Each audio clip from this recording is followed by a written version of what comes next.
अस्सलाम वालेकुम दोस्तों, आज मैं आप लोगों को एक ऐसे कौम के बारे में इस वीडियो में बताने जा रहा हूं जिस कौम के बारे में आपने कभी न कभी जरूर सुना होगा, जिस कौम को याजूज माजूज के कौम के नाम से जाना जाता है। बस वीडियो को शुरू करने से पहले आपसे एक छोटी सी दरखास्त है कि वीडियो को लाइक, शेयर और चैनल को अगर अभी तक सब्सक्राइब नहीं किए हैं तो चैनल को सब्सक्राइब जरूर कर दें।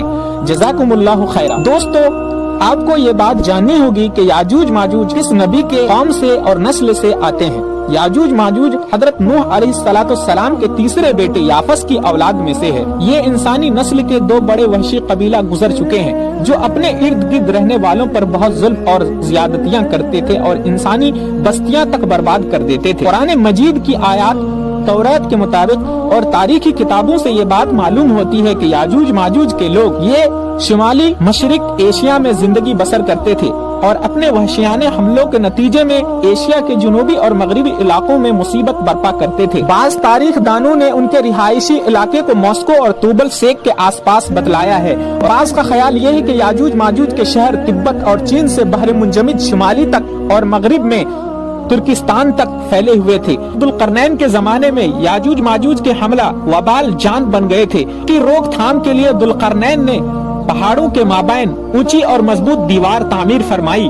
जुल्करनैन और दीवार जुल्करनैन का जिक्र कुरान करीम के सूरह अल-कहफ में मौजूद है। जिस जुल्करनैन का जिक्र कुरान मजीद में आता है तारीखी तौर पर वो लोग शख्स हैं। तारीख के मुताबिक ये दास्तान किस पर मुंतबिक होती है, इस सिलसिले में मुफस्सिरीन के दरमियान इख्तिलाफ है। तारीख की किताबों के मुताबिक लोगों ने दुलकरनैन की शख्सियत और सद दुलकरनैन से मुतालिक मुख्तलिफ अंदाजे लगाए हैं। बहुत से कदीम उलमा और मुफक्किर सिकंदर आजम को ही दुलकरनैन मानते हैं, मगर बाज उसका इनकार करते हैं। ये दलील पेश करते हैं कि जुल्करनैन दरअसल हजरत सुलेमान अलैहिस्सलाम का खिताब था। नए दौर यानी जदीद जमाने के कुछ मुफस्सिर व मुफक्किर जुल्करनैन को कदीम ईरानी बादशाह साइरस आजम कोरश आजम का दूसरा नाम करार देते हैं और ये निस्बतन ज्यादा करीने कयास है, मगर बहरहाल अभी तक यकीन के साथ किसी शख्सियत को उसका मिस्दाक नहीं बनाया जा सकता है। दुलकरनैन के बारे में कुरान ने सराहत की है कि वो एक ऐसा हुक्मरान था जिसको अल्लाह ने असबाब व वसाइल की फरावानी से नवाजा था। वो मशरिकी और मगरिबी ममालिक को फतह करता हुआ एक ऐसे पहाड़ी दर्रे पर पहुंचे जिसकी दूसरी तरफ याजूज माजूज थे। कुरान करीम की सूरह कहफ में बहवाला याजूज माजूज जुल्करनैन के हालात बयान करते हुए फरमाया गया है कि जब वो अपनी शुमाली मुहिम के दौरान 100 दीवारों के दरमियान पहुंचा तो वहाँ ऐसी कौम से मिले जिसकी जुबान नाकाबिले फहम थी, यानी जिसकी जुबान समझना बहुत दुश्वार था। फिर तर्जुमान के जरिए गुफ्तगू हुई तो उन्होंने अर्ज किया कि याजूज माजूज इस सरजमीन पर फसाद बर्पा कर चुके हैं। फिर हजरत दुलकरनैन ने एक सद बनवाई।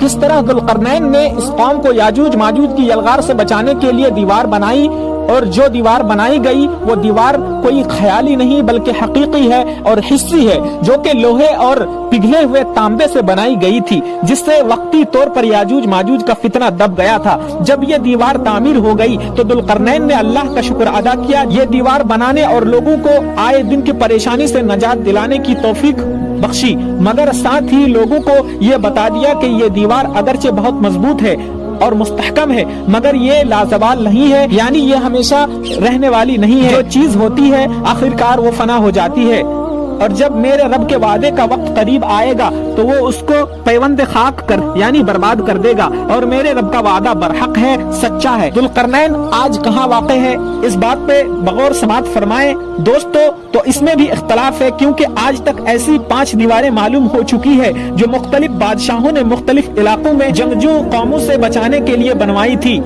उनमें से सबसे ज्यादा मशहूर दीवार चीन है, जिसकी लंबाई का अंदाजा 1200 मील से लेकर 1500 मील तक किया गया है और अब तक मौजूद है। लेकिन वाज़ेह है कि दीवार चीन लोहे और तांबे से बनी हुई नहीं है और न किसी छोटे कोहिस्तानी दर्रे में है, वो एक आम मुसालिह से बनी हुई दीवार है। बाज का इसरार है कि ये वही दीवार मारब है कि जो यमन में है। ये ठीक है कि दीवार मारब एक कोहिस्तानी दर्रे में बनाई गई है, लेकिन वो सैलाब को रोकने के लिए और पानी जखीरा करने के मकसद से बनाई गई है। वैसे भी वो लोहे और तांबे से बनाई हुई नहीं है, जबकि उलमा और मुहक्किक की गवाही के मुताबिक सरजमीन कफकाज में दरियाए खजरज और दरियाए सियाह के दरमियान पहाड़ों का एक सिलसिला है जो एक दीवार की तरह शिमाल और जुनूब को एक दूसरे से الگ کرتا ہے۔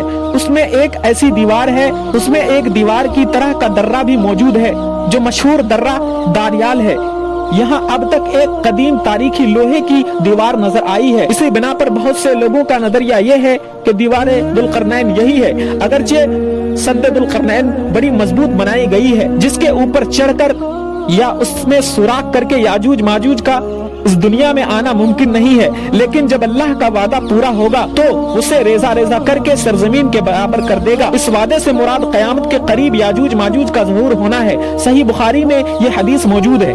صحیح بخاری کی ایک حدیث میں نبی کریم صلی اللہ علیہ وسلم نے اس دیوار میں تھوڑے سے سوراخ کو فتنے کے قریب ہونے سے تعبیر کیا ہے۔ ایک اور حدیث میں آتا ہے کہ یاجوج ماجوج ہر روز اس دیوار کو کھودتے ہیں اور پھر کل کے لیے چھوڑ دیتے ہیں، لیکن جب اور اللہ کی مرضی ہوگی کہ وہ اس دنیا میں آ جائے تو پھر پہاڑ کو کھودتے ہوئے وہ باہر آ جائیں گے۔ یاجوج ماجوج کہیں گے کہ انشاءاللہ اس کو کل کھود دیں گے، جب انشاءاللہ کہیں گے تو پھر دوسرے دن وہ اس سے نکلنے میں کامیاب ہو جائیں گے اور زمین میں فساد پھیلائیں گے، یعنی انسانوں کو بھی کھانے سے گریز نہیں کریں گے۔ تو اللہ تعالیٰ کی طرف سے حضرت عیسیٰ علیہ السلام کو حکم ہوگا کہ وہ مسلمانوں کو ایک جگہ جمع کرے، کیونکہ یاجوج ماجوج کا مقابلہ کسی کے بس میں نہ ہوگا۔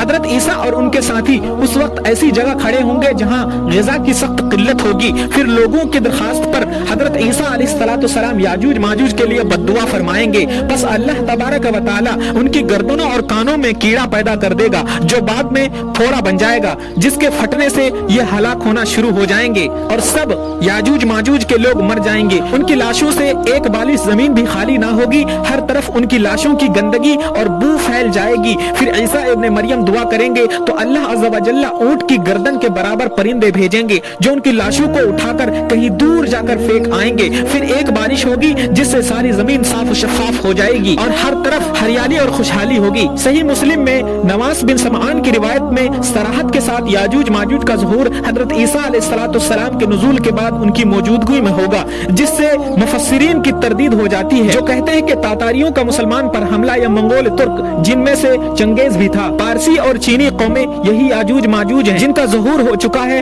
مغربی قومیں ان کا مصداق ہے کہ پوری دنیا میں ان کا غلبہ اور تسلط ہو چکا ہے۔ یہ سب باتیں غلط ہیں کیونکہ یاجوج ماجوج کے غلبے سے سیاسی غلبہ مراد نہیں ہے بلکہ قتل و غارت گری ہے اور شر و فساد کا وہ عارضی غلبہ ہے جس کا مقابلہ کرنے کی طاقت کسی کے پاس نہ ہوگی۔ دوستو، یہ واقعہ تھا یاجوج ماجوج کے بارے میں کہ آج وہ کہاں واقع ہے اور کس نبی کے نسل سے ہے۔ میں امید کرتا ہوں کہ یہ ویڈیو آپ لوگوں کو بہت اچھی لگی ہوگی۔